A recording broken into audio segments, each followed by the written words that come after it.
Most people think the first $20,000 changes your life. They're wrong. The real shift happens after. Imagine two people. Both finally save $20,000. One feels rich. The other feels trapped. Same number, completely different reality. Because before $20,000, money mostly solves emergencies. A broken car, a surprise bill, a month without work. Every dollar acts like a firefighter. But after $20,000, something strange happens. The game changes. Now money stops being protection and starts becoming a tool.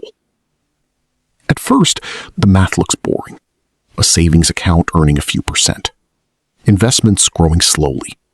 Nothing dramatic. Then, time enters the picture. A 10% return on $2,000 is only $200. A 10% return on $20,000 is $2,000. Same effort, same percentage, 10 times the result. This is where most people misunderstand wealth. They expect a dramatic moment, a promotion, a winning stock,